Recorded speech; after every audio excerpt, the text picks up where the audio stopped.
আপনারা কান্না করছেন, মানে আমরা ফ্যামিলি কাটলে ব্যস্ত, কিন্তু আমরা দেখা গেছে যে এই যে পরিবর্তন উন্নত নিয়ে আমরা কোনো ব্যস্ত নাই। তো বাংলাদেশে জন্মগ্রহণ করছে, এটা আমাদের কপালের দুঃখ, এটা থাকবে, এটা মনে হয় যাবে না চিটাং থেকে।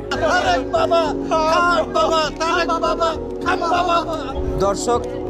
আমি এখন বর্তমানে দাঁড়িয়ে আছি বাংলাদেশের ক্লিন সিটি গ্রিন সিটি খ্যাত চট্টগ্রাম নগরীর প্রবর্তক মোড়ে, এবং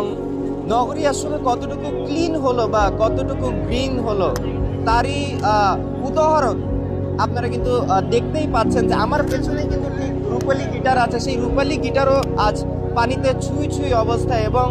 আমার চারপাশে কিন্তু আপনারা দেখতেই পাচ্ছেন যে আসলে আমি বর্তমানে যেখানে দাঁড়িয়ে আছি এখানেই কোমর পানি। আমি যদি আরেকটু পিছিয়ে যাই তাহলে সেই পানি কিন্তু আসলে বুক পানি পর্যন্ত ছুঁয়ে যাবে। তো আসলে আমরা এখানে আজকে জানার চেষ্টা করব, এখানে যারা আছেন তাদের থেকে আসলে জানার চেষ্টা করব যে